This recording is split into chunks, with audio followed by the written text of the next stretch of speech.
Hi friends, ఎంతో టేస్టీగా ఈజీగా వంకాయ చట్నీ ఏ విధంగా చేయాలో చూద్దాం ఫ్రెండ్స్. ముందుగా మిక్సీ జార్ని తీసుకొని 2 ఎల్లిపాయలు, 2 పెద్ద గడ్డలు పొట్టుతో సహా అల్లనే వేసుకోవాలి ఫ్రెండ్స్. తర్వాత పొయ్యి మీద ప్యాన్ పెట్టుకొని పల్లీలు వేసి వేయించుకొని మిక్సీ జార్లో వేసుకోవాలి ఫ్రెండ్స్. తర్వాత మళ్ళీ అదే ప్యాన్లో మెంతులు, జీలకర్ర కూడా వేయించుకొని వేసుకోవాలి ఫ్రెండ్స్. తర్వాత కొంచెం సాల్ట్ వేసుకోవాలి. తర్వాత పొయ్యి మీద ప్యాన్ పెట్టుకొని ఆయిల్ వేసి ఆయిల్ వేడెక్కాక పచ్చిమిరపకాయలు, అదేవిధంగా ఆనియన్స్, టమాటాలు వేసుకోవాలి ఫ్రెండ్స్. కొంచెం చింతపండు కూడా వేసుకోవాలి ఫ్రెండ్స్. ఇవి బాగా మగ్గిన తర్వాత ఇవి మిక్సీ జార్లో వేసుకొని మనమైతే మిక్సీ చేసుకోవాలి ఫ్రెండ్స్. చాలా టేస్ట్గా ఉంటుంది ఫ్రెండ్స్, ఈ విధంగా చేయండి.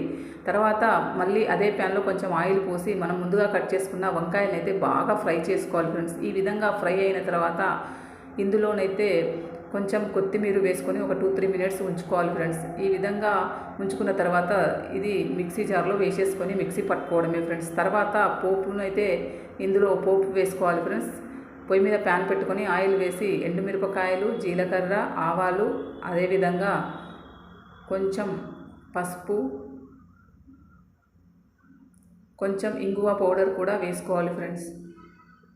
ఇప్పుడు మనం ముందుగా గ్రైండ్ చేసుకున్నటువంటి చట్నీని అయితే ఇందులో వేసుకోవడమే ఫ్రెండ్స్. అంతే ఫ్రెండ్స్, ఎంతో టేస్టీగా ఉండే వంకాయ పచ్చడి రెడీ అయిపోయింది ఫ్రెండ్స్. ఓకే ఫ్రెండ్స్, ఈ వీడియో నచ్చితే ప్లీజ్ లైక్ చేయండి, ఛానల్ని సబ్స్క్రైబ్